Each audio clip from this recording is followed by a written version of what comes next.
Ahora sí voy a grabar. Gracias por hacérmelo saber. Isaac también, gracias. No he visto tu mensaje previo. Ahora sí.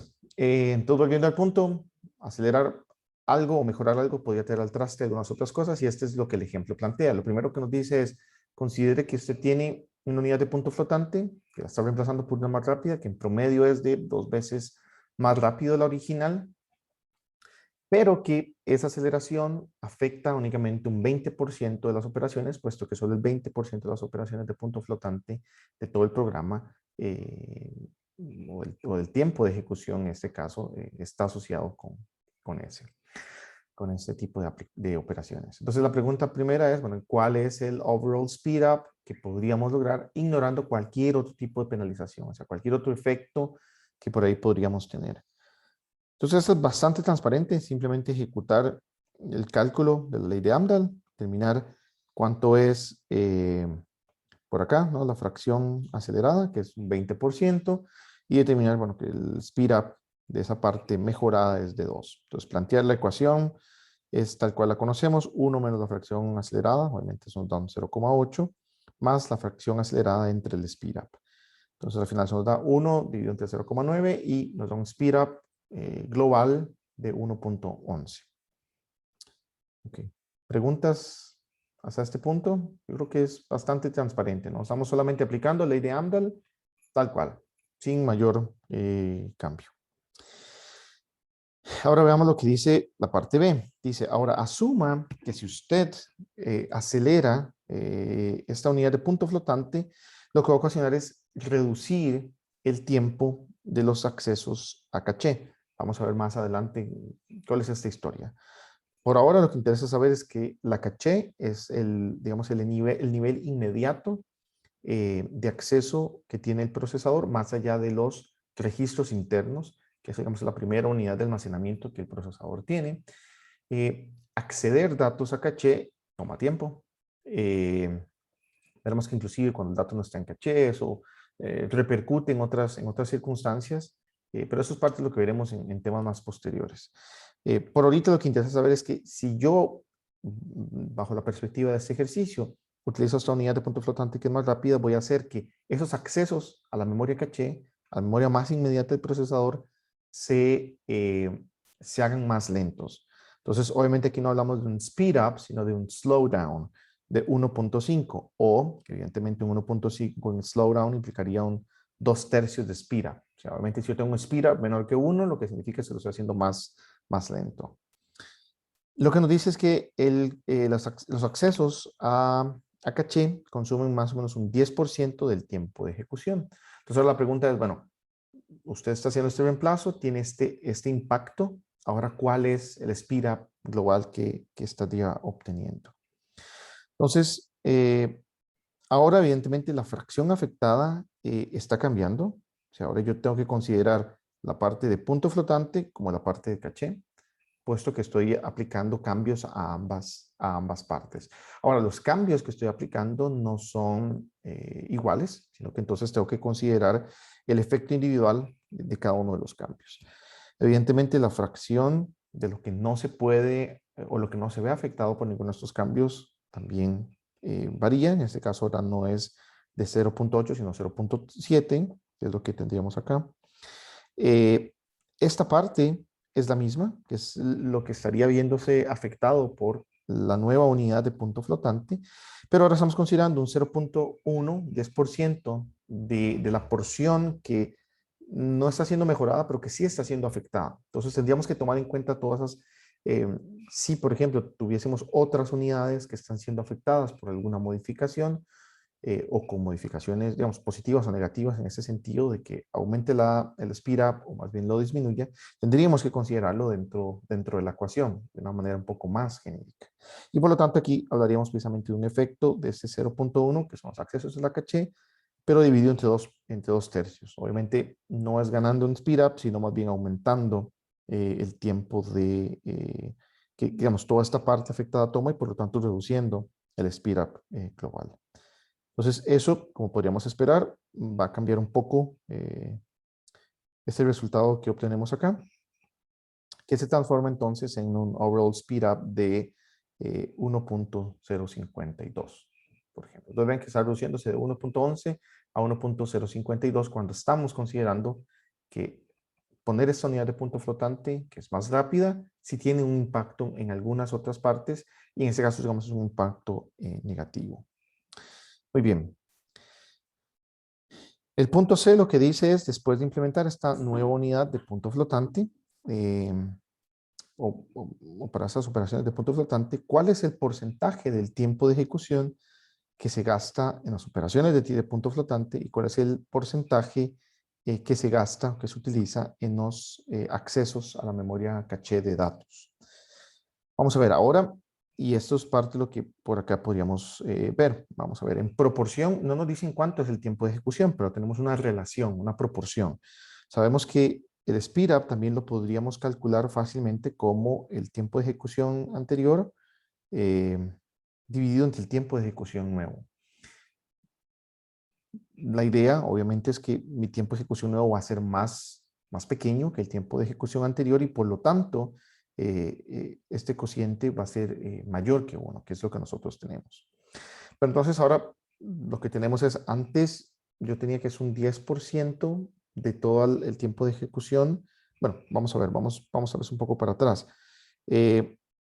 Yo sé que al implementar esta unidad de punto flotante y al hacer un speed up, ya yo no voy a tomar un 20%, sino un 10% en las operaciones de punto flotante, puesto que estoy haciéndolas el doble de rápido. Mientras que, y era el caso de el tiempo de ejecución para las instrucciones de acceso a la caché de datos, era un 10%, pero ahora tomar más tiempo, puesto que son más lentas. Que es lo que representamos acá con un 15% y bueno, un 10%. Pero, y eso es lo que cambia acá en esta parte del ejercicio, mi tiempo de ejecución proporcionalmente al tiempo anterior ya no es el mismo, ahora es menor. Entonces, obviamente, menos tiempo y yo redistribuyo, digámoslo así, los porcentajes originales, esto va a cambiar. Entonces, básicamente aquí tenemos un factor de escalamiento para ambos porcentajes, digámoslo así, originales que se ven afectados. Y lo que nos muestra es que hay obviamente un incremento ligero, pero un incremento al fin, que ahora el porcentaje de las operaciones de punto flotante es el 10,5%, y en el caso de las de acceso a memoria caché un 15,8%. Entonces con eso ya podríamos calcular, o bueno, ya tendríamos la respuesta para este punto C de cuáles son los porcentajes ahora del tiempo de ejecución gastados o consumidos por cada uno de estos tipos de operaciones. Muy bien, ¿preguntas hasta este punto?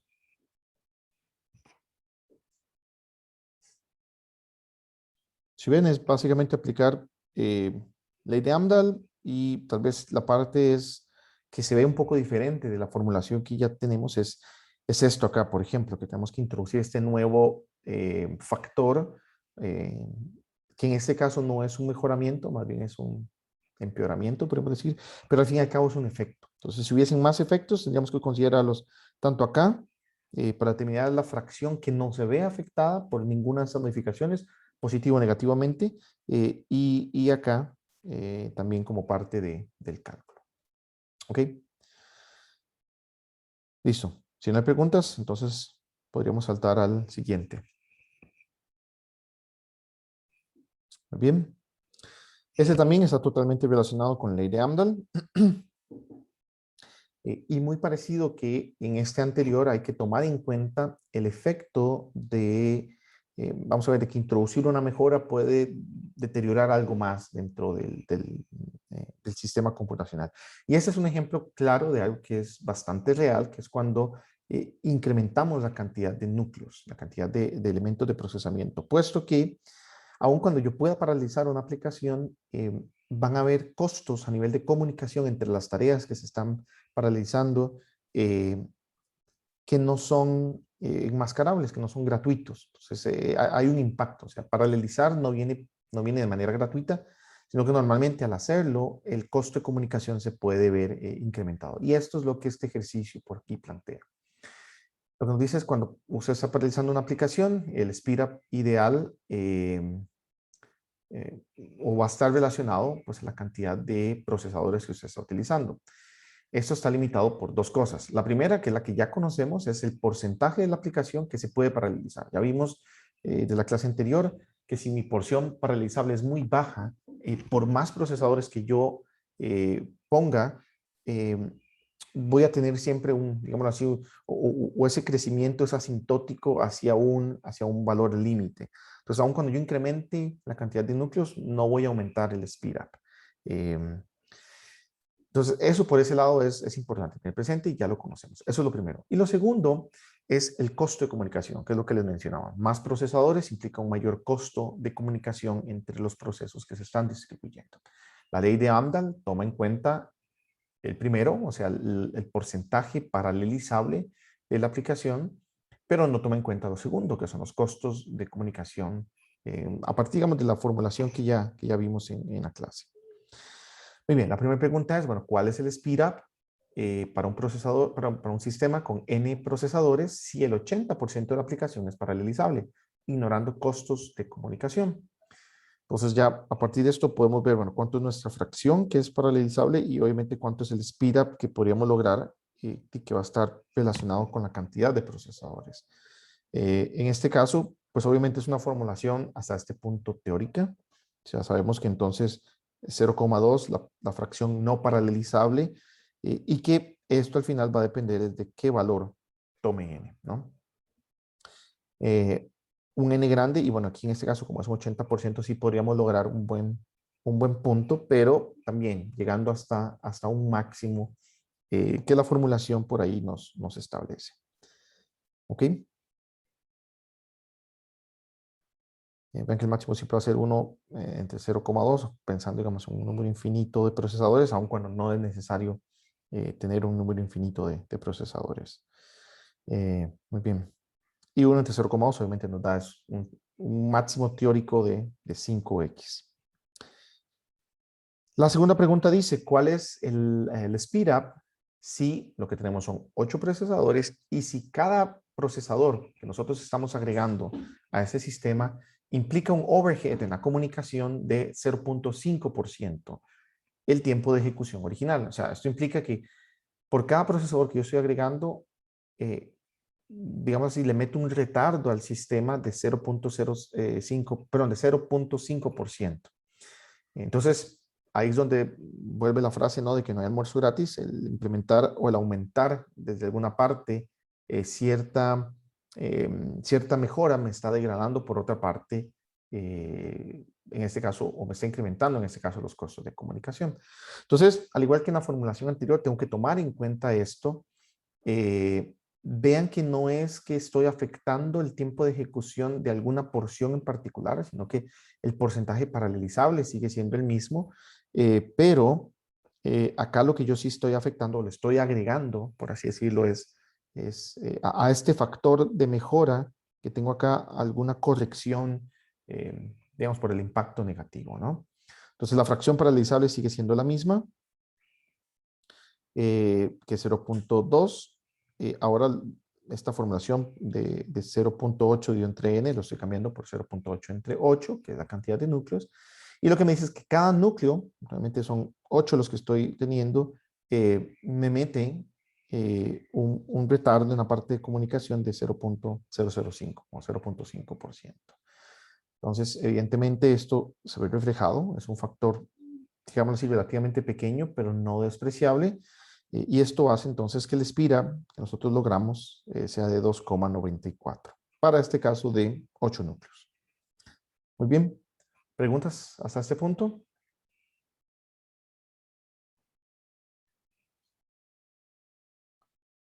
Ok. La parte C es bastante similar, nada más que cambia un poquito el escenario y nos dice, bueno, si el speed o cuál es el speed up con 8 procesadores, si cada vez que usted duplica el número de procesadores, el costo de la comunicación o el overhead de la comunicación se incrementa por 0,5% del tiempo de ejecución original. Aquí obviamente el asunto es, bueno, si tengo 1 y si sumo a 2, a 4 y a 8, son básicamente tres pasos, ¿no? En los que estoy duplicando la cantidad de procesadores.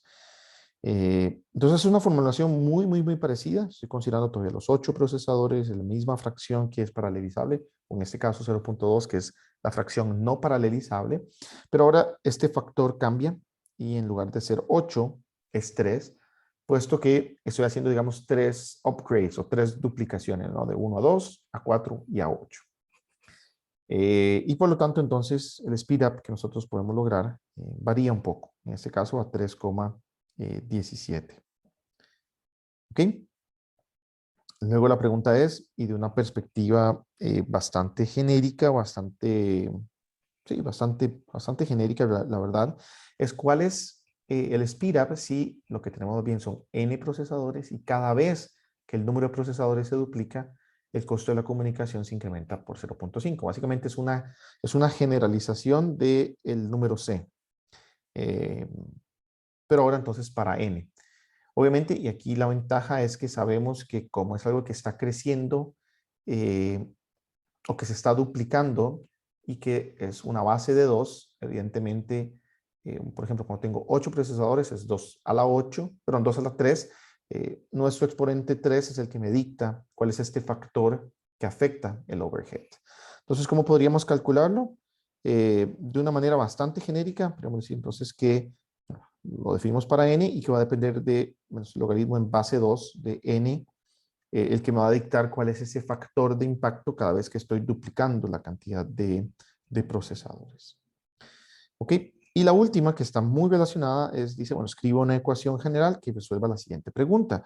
¿Cuál es el número de procesadores con el máximo speed up en una aplicación en la cual P% del tiempo de ejecución original es paralelizable y cada vez que el número de procesadores es duplicado, el tiempo de comunicación se incrementa en 0.5? Entonces, acá obviamente podríamos calcularlo. No, de hecho, el planteamiento nada más lo puse como la ecuación general, que es lo que nos pide para poder calcularlo. Y como ustedes saben, obviamente, de sus cursos de cálculo y más particularmente el cálculo diferencial integral, cuando nosotros tenemos una función y queremos calcular máximos y mínimos, lo que hacemos es aplicar la primera derivada e igualarla a 0. Y básicamente, pues aquí quedaría en términos de n. Bueno, también acá, pero considerándola como base 2, que es este factor, digamos así, de corrección, evidentemente la etapa o este punto que es normal en la formulación de la ley de Amdahl va a depender de ese porcentaje paralelizable, la cantidad de núcleos y obviamente la fracción que no es paralelizable. Entonces, con una formulación así y ya dando algún valor P en particular, podría uno calcular o resolver esta ecuación y encontrar cuánto es este valor de n, con el que entonces la función ya llega a un máximo. Es una formulación, les digo, bastante genérica.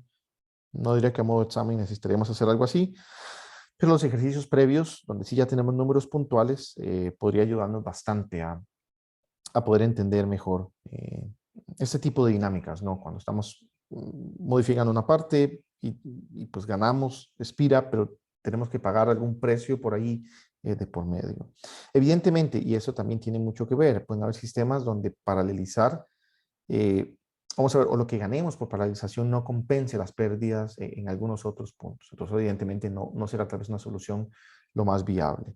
O precisamente vamos a tener que encontrar un punto donde el equilibrio, o donde, vamos a ver, los beneficios sean mucho mayores que los impactos negativos y que por lo tanto nos garantice que sí podamos obtener un speed up en el sistema. Muy bien. ¿Preguntas de estos dos ejercicios?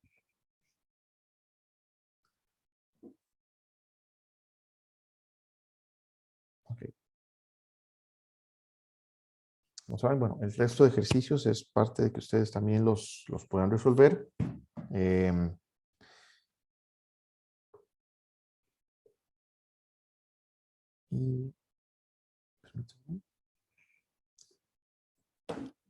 Y en todo caso, en primera instancia, yo voy a estar disponible para atender consultas y poder hablar sobre esos ejercicios. Veremos si tal vez el transcurso de las siguientes clases vamos tomando un poco de tiempo para resolver algunos de estos. Puesto que tal vez estos son de los temas un poquito más, digamos, prácticos. Más allá de estos, cuando ya entremos a la parte de memorias, pues sí, hay algunos ejercicios interesantes donde nosotros podemos precisamente resolver problemas. Pero, por ejemplo, ahorita los temas que vamos a cubrir que tienen que ver con los principios, digamos, del diseño de un set de instrucciones o el diseño de una arquitectura del set de instrucciones, no hay así como que muchísimos ejercicios que podamos hacer. O sea, más allá de tal vez algunas distribuciones de ciclo de reloj y hacer algunos cálculos de CPI que tal vez podemos hacer ahí al final de esta parte, no hay muchos ejercicios diría yo que impliquen hacer cálculos, sino que serán más tal vez pues hablar de las características o definir las características o comparar o cosas así. Pero igual, buscaré dentro del libro cuáles ejercicios se acercan más y nos pueden servir también como parte, digamos, práctica al respecto. Ok, si no hay preguntas, entonces voy a proceder con la presentación del día de hoy. Esta presentación todavía no está en ninguno de los espacios donde estamos publicándolas, pero esperaré que tan pronto acabemos la clase y tanto el video de esta clase ya esté procesado, entonces pues subo ambos a Tech Digital y al sitio y demás. ¿Están teniendo acceso sin problema a los videos? No sé si me confirman de eso, porque bueno, no he visto que hayan problemas, pero sí quiero tal vez tener algún tipo de feedback al respecto.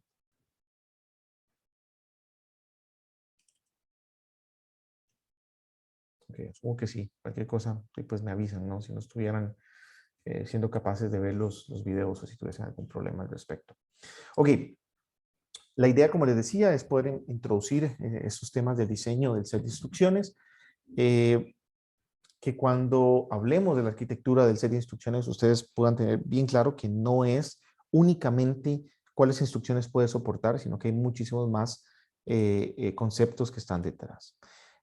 Para empezar, pues obvio hay que ir un poquito también a la historia en parte de cómo han surgido, digamos así, arquitecturas o conceptualizaciones muy básicas de sistemas computacionales. Y básicamente hablaríamos de tres tipos de arquitecturas, digamos, globales, de los bloques básicos que construyen una computadora. Ya lo hemos visto en las primeras clases, que siempre vamos a hablar de un elemento de procesamiento, una unidad de memoria y poder tener comunicación, que es básicamente los tres bloques que aquí podemos ver, ¿no?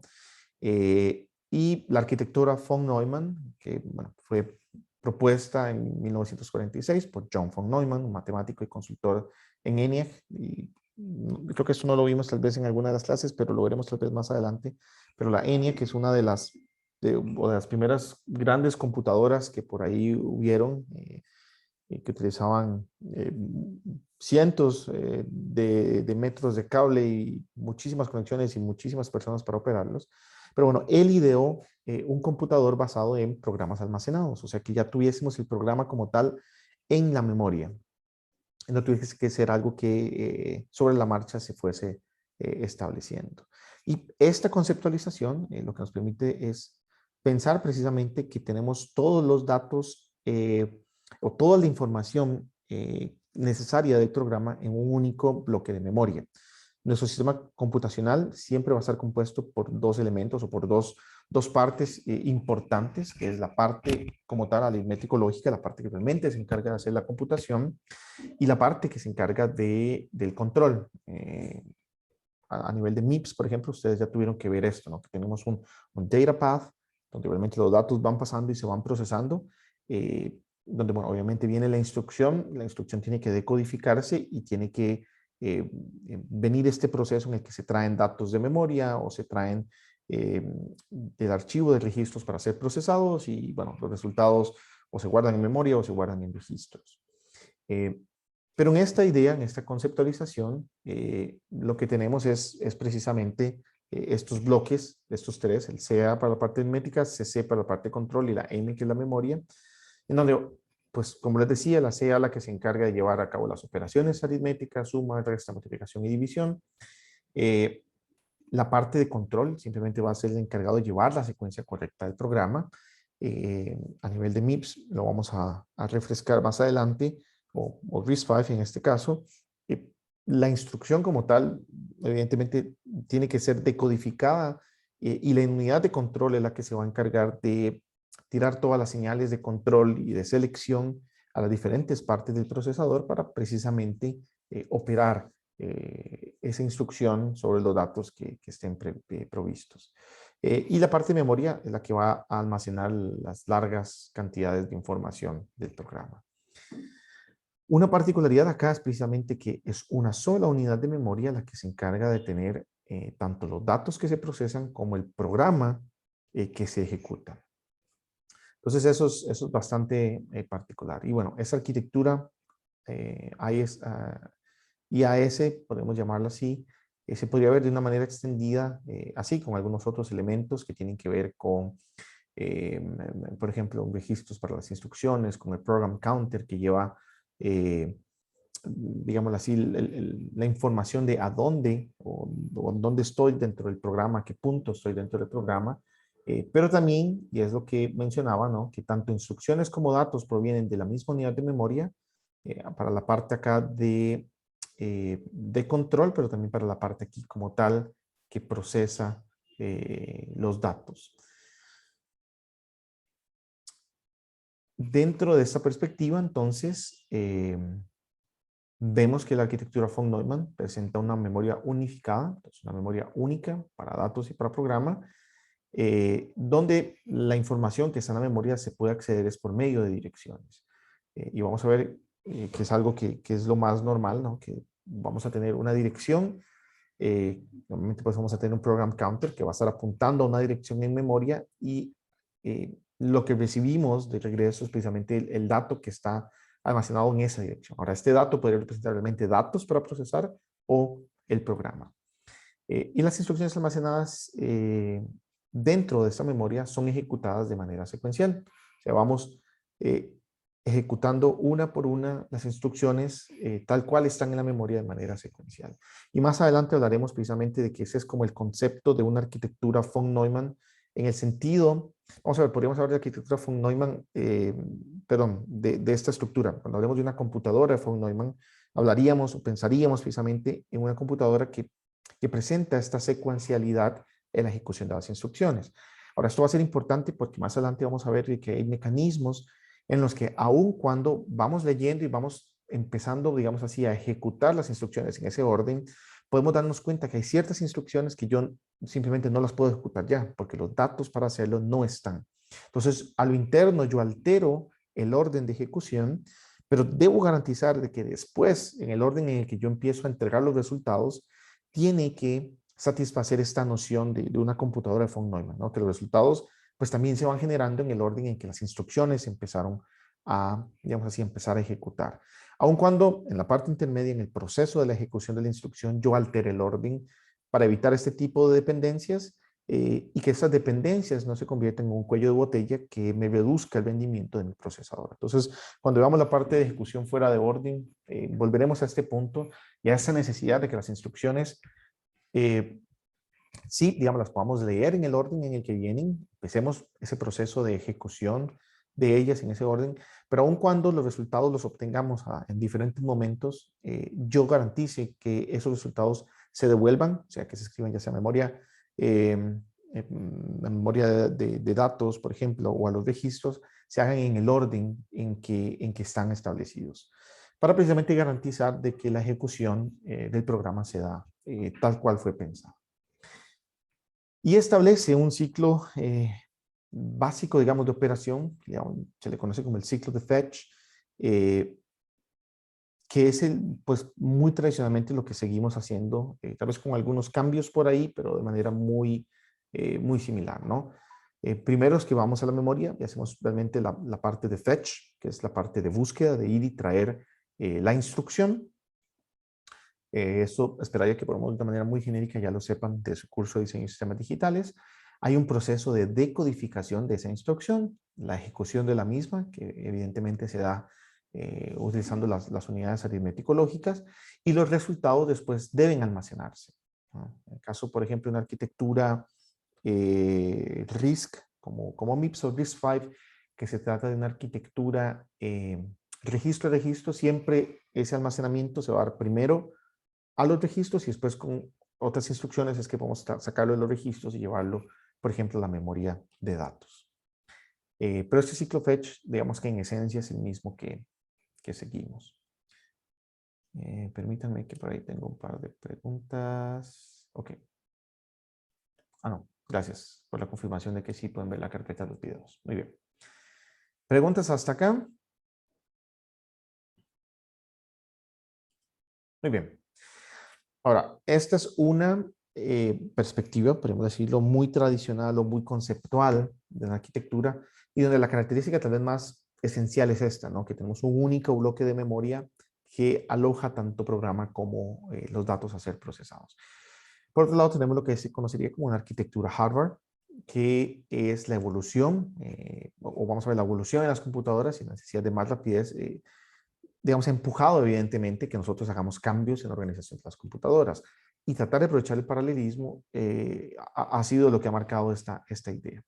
Contar con una única memoria unificada, donde únicamente tengamos un acceso secuencial a esa memoria, puede representar un obstáculo, lo que vamos a conocer y hablar comúnmente como un bottleneck, un cuello de botella, ¿no?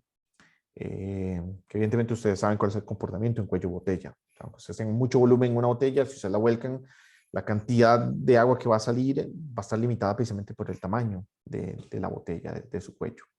Entonces, el tener una única memoria acá, donde yo pueda acceder tanto datos como memoria, perdón, datos como programa, me puede limitar el tiempo en el que yo pueda ir accesando los datos para ser procesados e igualmente el programa para empezar a ejecutarlo. Entonces, la idea que propone una arquitectura hardware es, bueno, separemos las memorias. Tengamos entonces una memoria donde solamente vamos a almacenar instrucciones y una memoria donde solamente vamos a almacenar datos. Y que me permita, por lo tanto, que de manera simultánea yo pueda acceder a ambas memorias sin tener este tipo de obstáculo, este tipo de cuello de botella. Entonces, tener memorias, a ver, que no solo de una perspectiva lógica, sino que una perspectiva física están separadas, es lo que propone entonces una arquitectura hardware. Tenemos dos memorias físicamente independientes.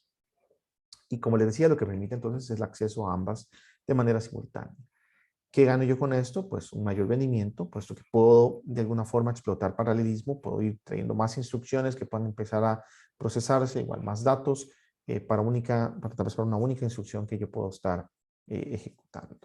La mayoría de procesadores digitales de señales, de DSPs, poseen, por ejemplo, ese tipo de arquitectura hardware. Muy bien. Y esa es una manera, digamos, a nivel de diagrama de bloques que podríamos verlo. Recuerden que en nuestro computador siempre vamos a tener lo que tradicionalmente llamamos CPU, pero que hoy en día tal vez es un concepto no tan apropiado, puesto que, como mencionaba en la clase anterior, no tenemos un único core de procesamiento, sino que ahora tenemos múltiples cores dentro de un solo chip. Pero pensémoslo todavía de una manera más convencional. Siempre tenemos nuestra unidad de procesamiento. Siempre vamos a necesitar comunicación con el mundo exterior, con otros dispositivos, con otros chips periféricos y demás, la parte de I/O y evidentemente la parte de memoria. Pero en este caso, permitiendo que la unidad de control o como tal el procesador pueda acceder tanto al programa como los datos de manera independiente. Ahora, la arquitectura hardware presenta ciertas limitaciones. Por ejemplo, el espacio de direccionamiento separado, pues implica tener dos memorias físicas, y tener dos memorias físicas implica mayor espacio desde una perspectiva física, desde una perspectiva de área, y mayor consumo de potencia. Entonces, no todo puede ser tan positivo. Y por otra parte, rutas diferentes para poder acceder a la memoria, pues sí me da un mayor ancho de banda y demás, pero eso también genera un mayor consumo de potencia dinámica. Entonces también eso implica ciertos desafíos. Y es así como, digamos, podríamos decir que hoy en día tenemos una arquitectura hardware, pero modificada. ¿Y a qué se trata esto? La idea con una arquitectura de este tipo es disminuir el impacto de separación de memoria, esos factores físicos que les estoy hablando, eh, aun cuando podemos tener ciertas rutas separadas para instrucciones y datos, pero considerando un único espacio de direccionamiento. Y esto lo que provee son instrucciones de acceso, para poder acceder a los contenidos de la memoria de instrucciones como si estos fueran datos. Yo tengo que tal vez modificar esta redacción porque suena un poco rara. Básicamente instrucciones de acceso para poder acceder a contenidos de memoria de instrucciones tal y cual fueran datos. ¿Cómo podríamos ver esto de una perspectiva de una implementación? Bueno, una arquitectura hardware modificada utiliza una memoria caché para el procesador para la separación de datos e instrucciones. Más adelante vamos a ver que dentro de la jerarquía de memoria no solo tenemos un único nivel, vamos a ver, esto se ve muy, tal vez desde esta perspectiva así, podría verse muy, eh, o es una representación muy simplista, empezar que únicamente tenemos un bloque de memoria de donde todo viene. Eso representa también muchos desafíos. Vamos a ver, tener una memoria que es grande, eh, puede hacerla lenta. Si la quisiéramos rápida, entonces podría ser muy costosa si necesito que tenga un gran tamaño. Y veremos que la jerarquía de memoria lo que nos ayuda es a tener una estructura jerárquica como tal, en donde yo tengo entre más cerca del procesador una memoria que es más pequeña, pero que es mucho más rápida. Y conforme me voy alejando del procesador, tengo memorias más grandes, pero más lentas. Entonces, la idea es tener ahí un cierto compromiso y desde esa perspectiva, la arquitectura hardware modificada lo que propone es eso. Tengo una memoria caché, que es obviamente la que está más cerca del procesador, que sí me permite tener una separación de datos e instrucciones. O sea, físicamente ahí sí son dos pequeñas memorias donde tengo instrucciones y tengo datos. Pero en un nivel superior de la jerarquía de memoria, pero en un nivel inferior más bien en este caso, tengo una memoria principal que es única, o sea, que es común para tanto programas como datos. En un computador convencional, Intel o AMD, eso es lo que ustedes tienen. O sea, ustedes tienen un procesador con por lo menos un primer nivel de memoria caché separado, dedicado para instrucciones y datos. Puede ser que tengan un par de niveles de caché adicionales, nivel 2 y tal vez algún last level cache en el caso ya de sistemas multinúcleo para todos los cores. Muy probablemente ese nivel 2 y el de instrucciones y datos sean específicos para cada uno de los núcleos. Y después ustedes ya tienen lo que es el acceso a la memoria RAM, que esta es la que se comporta o la que compone como tal esta memoria principal. Vamos a andar más al respecto, pero bueno, tal vez tengo que poner un poco en contexto para poderlo entender, ¿no? Desde un punto de vista macro, entonces se comporta como una arquitectura von Neumann, donde vemos realmente que hay una única, por ejemplo, memoria principal para inclusive múltiples núcleos dentro de un solo chip, pero internamente tengo formas entonces de separar instrucciones de datos. Eh, y pues la mayoría de arquitecturas modernas, hardware realmente son hardware modificadas. Y diría que en general tienen más esta noción o este contexto la mayoría de arquitecturas e implementaciones modernas que hoy en día tenemos. Y un ejemplo de esto es una familia, diría ya un poco viejita, ya bastante madura, la arquitectura o la familia Cortex A8 de ARM, de ARM, tiene, diría que más o menos unos 15 años de existir por ahí. Eh, Se sigue encontrando en muchos sistemas computacionales, digamos, hoy en día, puesto que sigue siendo bastante robusto. O sea, con un Cortex A8, bueno, y puesto que es del set de instrucciones ARM de versión 9, aun cuando sea un procesador de 32 bits, eh, puedes correr completamente un sistema operativo, o sea, puedes correr Linux, por ejemplo.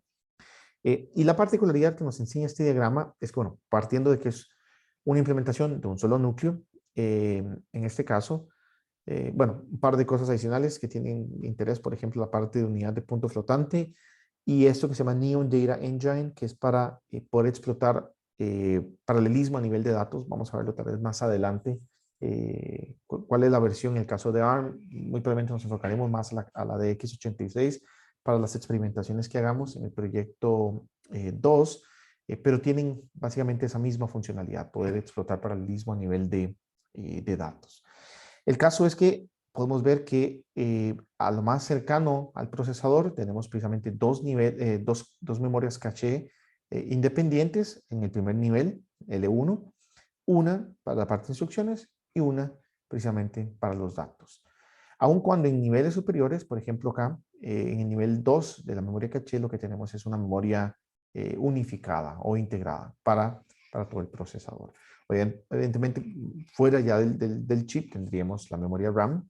eh, y por lo tanto, ven que de una perspectiva macro, podríamos ver, bueno, tengo un procesador y tengo una memoria, pero al interno, la idea es sí poder separar estas dos. En algún momento, en la clase anterior hablamos de que uno de los principios básicos en el diseño de computadores es tratar de explotar el principio de localidad, el hecho de que hay instrucciones que de una perspectiva temporal, o sea, si yo las estoy utilizando ahorita, muy probablemente después también las voy a utilizar, y de igual manera con los datos, o igual con datos que estoy accediendo muy probablemente en la vecindad, en la cercanía de esos datos, habrán otros que yo también voy a necesitar para procesarlos.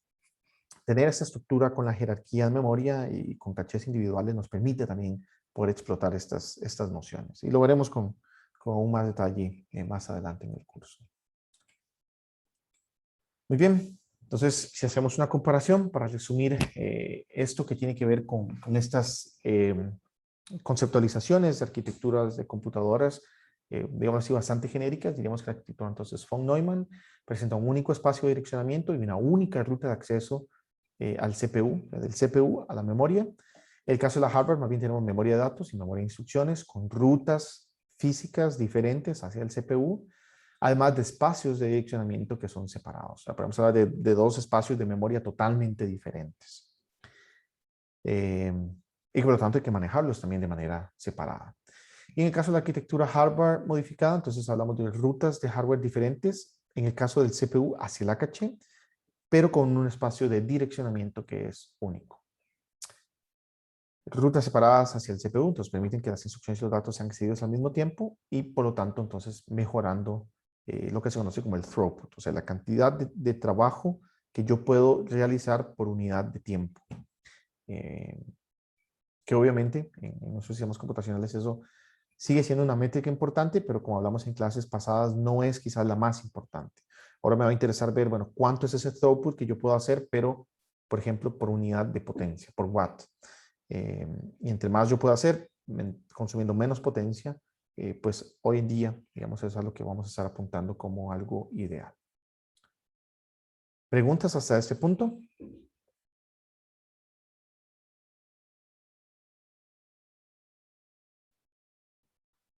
Muy bien. El otro punto que en la clase de hoy quiero que podamos tocar tiene que ver también con una clasificación macro que podemos hacer eh, de, del, de las arquitecturas de computadoras dependiendo de qué tan complejo o qué tan reducido o sencillo podamos ver el set de instrucciones. Y muy particularmente va a estar asociado pues con la programabilidad. Eso también va a afectar la complejidad a nivel del hardware para ser capaz de codificar ese tipo de instrucciones. Y comúnmente vamos a hablar entonces de que hay dos tipos desde esa perspectiva de arquitecturas. La primera es la que vamos a hablar, se llama CISC, que viene precisamente de este término, Complex Instruction Set Computer, una computadora con un set de instrucciones que es complejo. Presenta un enfoque, o digamos que tiene un enfoque inicial de arquitectura, y el set como tal de instrucciones presenta una gran variabilidad de instrucciones. O sea, hay instrucciones súper poderosas y súper complicadas en las que con una sola instrucción podemos hacer un montón de cosas, accesos a memoria y operaciones y demás, lo cual desde una perspectiva, digamos así, desde el lado de la programación facilita la programación, pero impone un peso muy fuerte en el compilador, puesto que el compilador tiene que ser capaz de poder, poder digamos así, entender y transformar esas instrucciones que son complejas, pero que, vamos a ver, la ventaja es que por debajo tengo un hardware que es capaz todavía de entender esas instrucciones que son bastante complejas. Entonces, eso por ahí, digamos que es parte de, qué sé yo, del compromiso que tenemos. ¿Cuál es un ejemplo clásico? X86. O sea, si ustedes ahorita están viendo o están siguiendo la clase desde sus PCs, la probabilidad es muy, muy, muy alta de que estén haciéndolo con una arquitectura que es de este tipo. Eh, sí. Por ahí, ¿cuáles son algunas u otras características típicas de este set? Aun cuando, eh, ok, sí, antes de entrar, por ejemplo, a las desventajas que por ahí esto presenta. Algunas características son que tenemos múltiples modos de direccionamiento, o sea, múltiples formas de acceder a la memoria. Vemos que en el caso, por ejemplo, del RISC-V, básicamente tenemos unas tres y ya, eh, lo cual obviamente limita qué tan flexible es el programa, aun cuando igual, aunque tengamos pocas instrucciones, lo podemos hacer, nada más que necesitar más instrucciones, ese es tal vez el desafío. Tener múltiples modos de direccionamiento, pues hace fácil el poder acceder a datos, inclusive desde instrucciones CISC uno podría operar los datos que están en memoria. En una arquitectura RISC no, o sea, primero tendríamos que traer los datos de memoria a lo interno al procesador, al archivo de registros y ya ahí poder hacer la operación de esos datos. Entonces, esa es una característica muy particular de CISC, ¿no? Múltiples modos de direccionamiento. El hecho, lo que decimos aquí, que puede tener instrucciones muy complicadas y muy poderosas, pero no, vamos a ver, no es que todas las instrucciones son de ese tipo, sino que también podemos tener instrucciones muy, muy sencillas. Y esto hace entonces que el tamaño y el formato de las instrucciones sea bastante variable. Ustedes de su curso de digitales espero hayan visto que, por ejemplo, en el caso de MIPS, si hablamos de MIPS 32, o sea, 32 bits, tenemos un tamaño fijo de la instrucción. O sea, solo en 32 bits yo puedo representar las instrucciones. Con CISC no, vamos a tener instrucciones que van desde 8 bits hasta instrucciones que pueden ir a 64 y más bits. Entonces hay una gran variabilidad en esto. Esto también hace que el tiempo de duración de las instrucciones sea variable. No, vamos a ver, no que a nivel de CISC, pero de RISC sea muy homogéneo, pero tiende a ser muy parecido, pero en este caso podemos tener instrucciones de que se ejecuten, digámoslo así, pensando en una arquitectura en pipeline, en un ciclo de reloj, cuando otras tomen muchísimos más ciclos de reloj, puesto que tengo esta capacidad por ejecutar instrucciones muy complejas. El caso de las testas de memoria, o sea, ir y dar los datos de memoria. En el mejor de los casos, que es que el dato esté ahí, no es que me va a tomar un ciclo de reloj, me tomará 4, 8 ciclos de reloj solo traer uno de esos datos. Entonces, traer uno, traer el otro, operarlos y devolver el resultado otra vez a memoria, tomará su tiempo, que es muy diferente de si estoy haciendo la misma operación, pero con datos que ya están en los registros.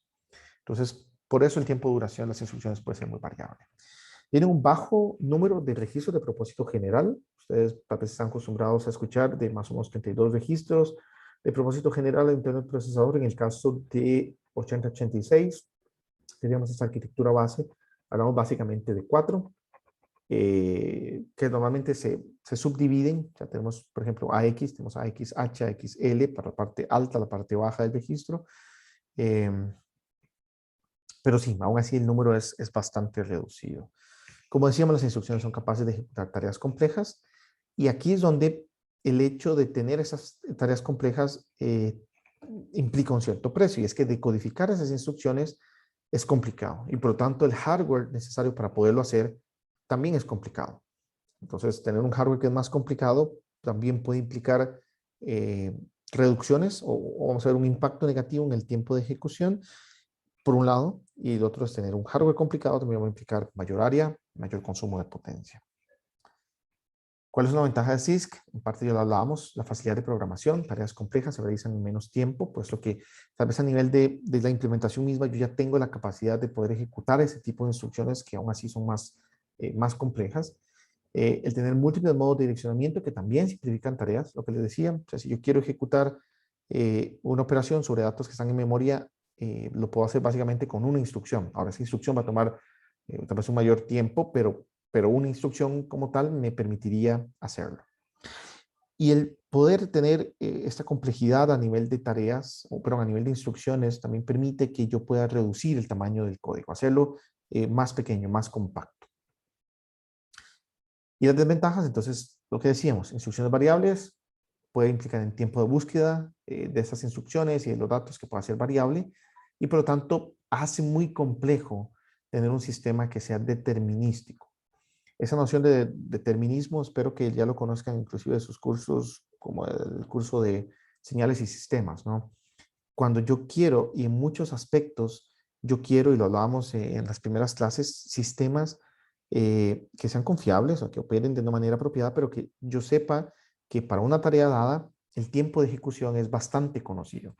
Porque en muchos aspectos de la vida, obviamente lo que hacemos muy normalmente con una PC no es el caso, pero si se han montado en un avión, eh, pues los sistemas computacionales detrás de un sistema tan complejo como un avión, en muchos de los casos implican que tengan que ser totalmente determinísticos, que podamos saber cuál va a ser no solo el resultado de una computación, pero que podamos saber el tiempo siempre que va a tomar esa computación. Puesto que hay situaciones críticas que si no se atienden, que si no se dan en el tiempo que corresponden, pueden, en el caso de un avión, pues resultar en un accidente catastrófico. Uno sabe que la probabilidad de morir en un avión es muy baja, pero el problema es que cuando pasa algo en un avión, la probabilidad de salir con vida más bien es la que realmente baja significativamente.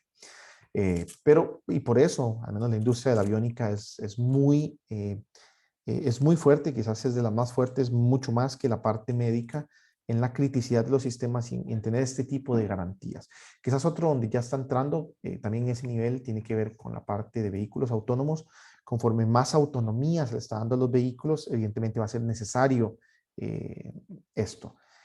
Y dicho lo cual, muy probablemente ustedes no van a encontrar un 8086 corriendo los sistemas más críticos de un avión, precisamente por esta dificultad de hacer el sistema tan determinístico. Hay otros elementos que también afectan el asunto del determinismo. Un procesador, el sistema operativo mismo, es necesario, no todos los sistemas operativos pueden permitir que la ejecución sea determinística. Por ejemplo, el caso de Linux no es un sistema operativo determinístico. Habrán algunos otros sistemas operativos en tiempo real o formas inclusive de hacer que Linux sí se comporte de esa perspectiva como un sistema operativo en tiempo real. Ok, pero eso tal vez como un comentario relacionado con esto, ¿no? De que con arquitectura CISC es muy complicado tener sistemas determinísticos. El hardware es bastante complicado, entonces eso implica, como decía, más área, eso es más costo y más consumo de potencia también. Y muchas de las instrucciones especializadas no son utilizadas con tanta frecuencia. Y eso es un ejemplo, ¿no? Que el 98% de las instrucciones en un programa típico corresponden al 20% de las instrucciones del set. Entonces, aun cuando tenemos un set muy complejo y que puede hacer cosas bastante locas, podríamos decir, estamos pagando un precio alto, tal vez por tener el soporte de esas instrucciones, aun cuando esas instrucciones no se ejecuten. Que por ahí puede ser que eso vaya en contradictorio con los principios que hablábamos eh, digamos así, que deberían guiar el proceso de diseño en arquitectura, que es hacer el caso común más óptimo. Entonces, aun cuando puede ser que sí, para ese 20% de las instrucciones, la ejecución es la más óptima, aún así estamos soportando muchísimas más instrucciones eh, que tal vez presentan una muy baja utilización. Y ahí donde tal vez tener precisamente unidades especializadas se vuelva más sensato, que tal vez tener ese gran soporte a muchas instrucciones que tal vez no se van a utilizar como tal. Eso es lo que tenemos a un lado de la acera. Al otro lado de la acera, lo que tenemos es lo que se conoce como arquitecturas RISC, por Reduced Instruction Set Computers. Eh, como la idea lo dice, es un set de instrucciones reducido, o sea, no presenta instrucciones o tantas instrucciones ni instrucciones tan complejas como si lo hace una arquitectura CISC. Este es quizás el enfoque moderno. De hecho, más allá de que es 86, no se ha desarrollado una arquitectura CISC, sino que todas las arquitecturas como de los 80s, 90s, que digamos son arquitecturas nuevas, realmente se basan en esta noción de RISC. Y ese es el enfoque moderno, en TCPs, en procesadores para sistemas embebidos y aún más allá. O sea, hoy en día ARM ya lo estamos utilizando en PCs. Por ejemplo, se utilizaba ya hace algún tiempo en, por ejemplo, en laptops tipo estas de Google, que acabo de olvidar exactamente el nombre, pero que igual están siendo manufacturados por diferentes compañías y utilizando un sistema operativo desarrollado por Google. Hoy en día ya lo podemos ver, por ejemplo, en computadoras de Apple. Y bueno, básicamente en cualquier tablet o teléfono móvil de alta gama tiene las capacidades computacionales muchísimo más avanzadas que hace 10 años y están avanzadas en sistemas, por ejemplo, en su mayoría tipo ARM.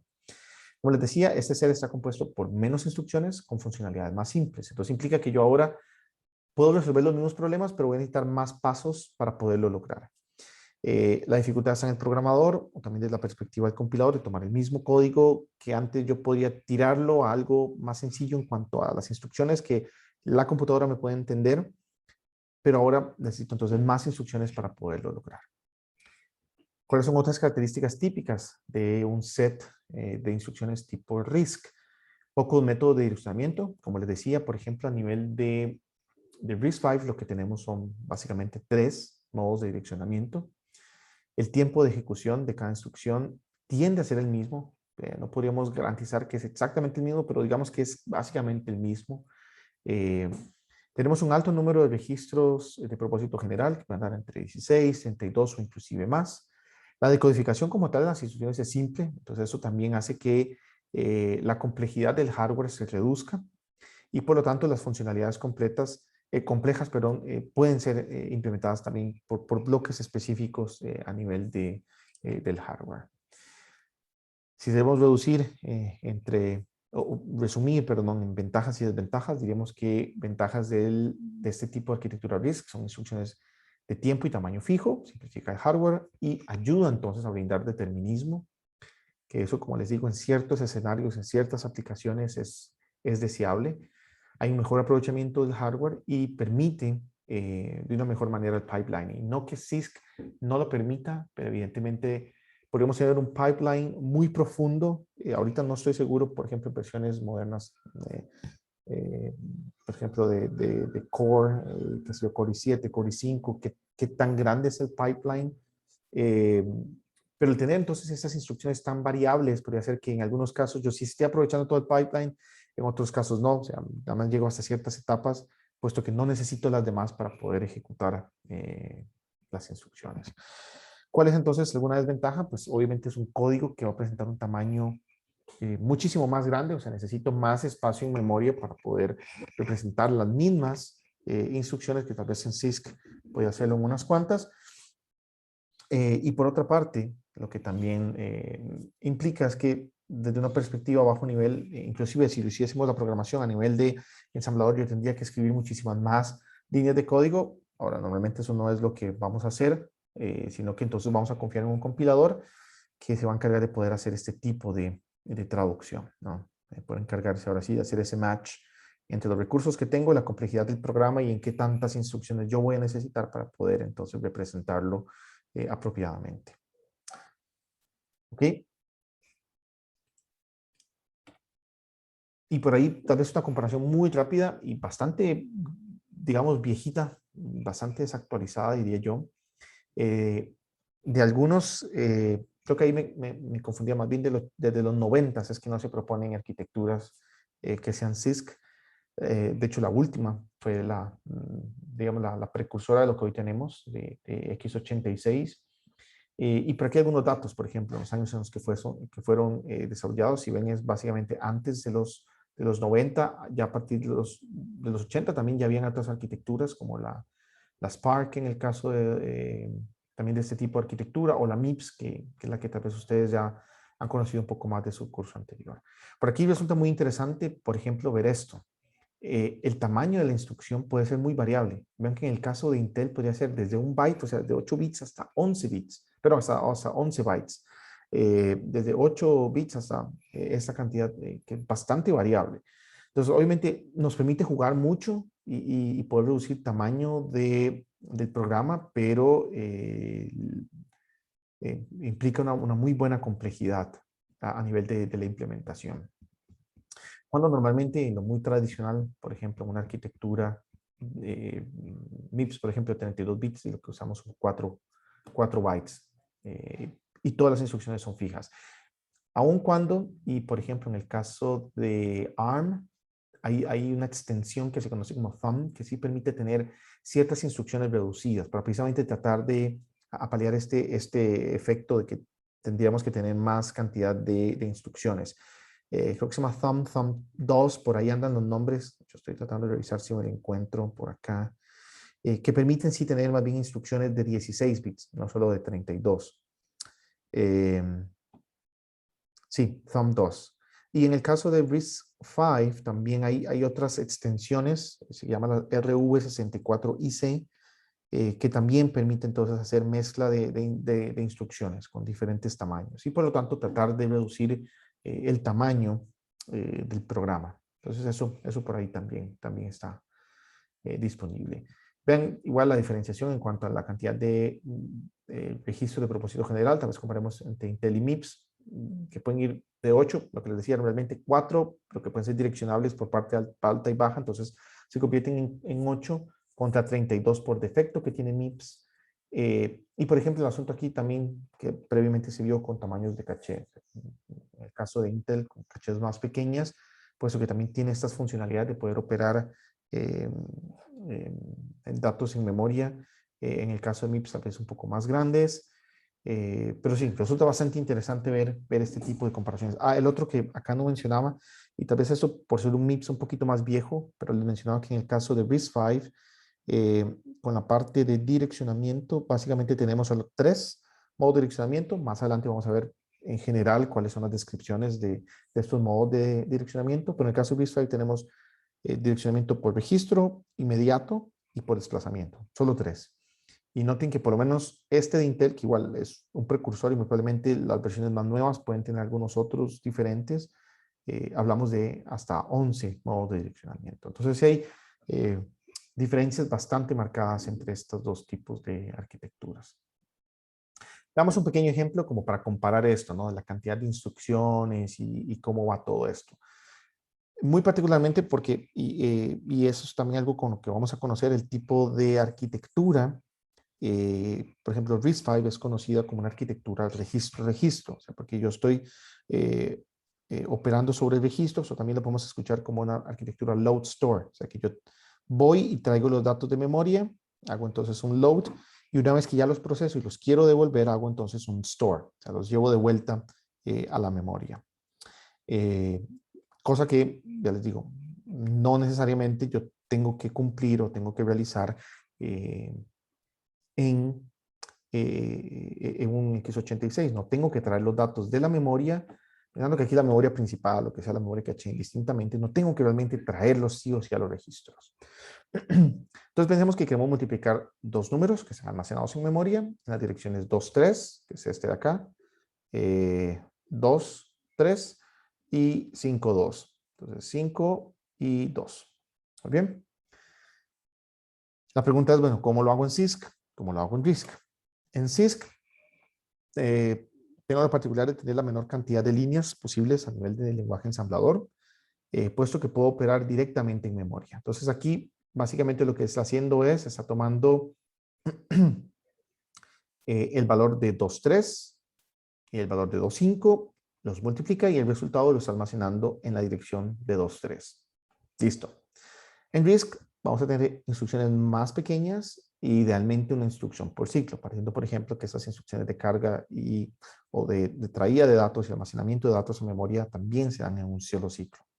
Entonces primero yo tengo que traer el valor que está en 2.3 a un registro A, luego traer el valor que está en 5.2 a un registro B, operar sobre los datos que ya están en los registros, suponiendo en este caso que multiplica el valor de A y B y almacena el resultado en A, y por lo tanto una última instrucción que va a tomar el resultado que está en A y lo va a almacenar entonces en la posición de memoria 2.3. Entonces noten que sí, a nivel de instrucciones siempre en RISC vamos a tener algo muchísimo más estructurado, digamos así, más a nivel de paso a paso que con el caso, por ejemplo, de una arquitectura CISC.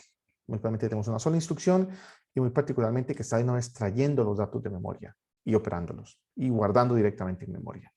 Obviamente el tiempo puede ser muy variable en este sentido. O sea, no estoy diciendo de que este CISC o este RISC va a tomar más o menos tiempo.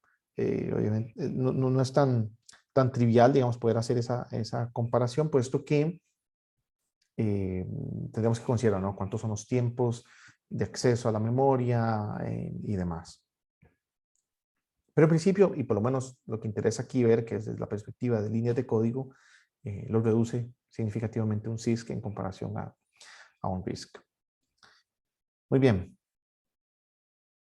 ¿Preguntas hasta este punto?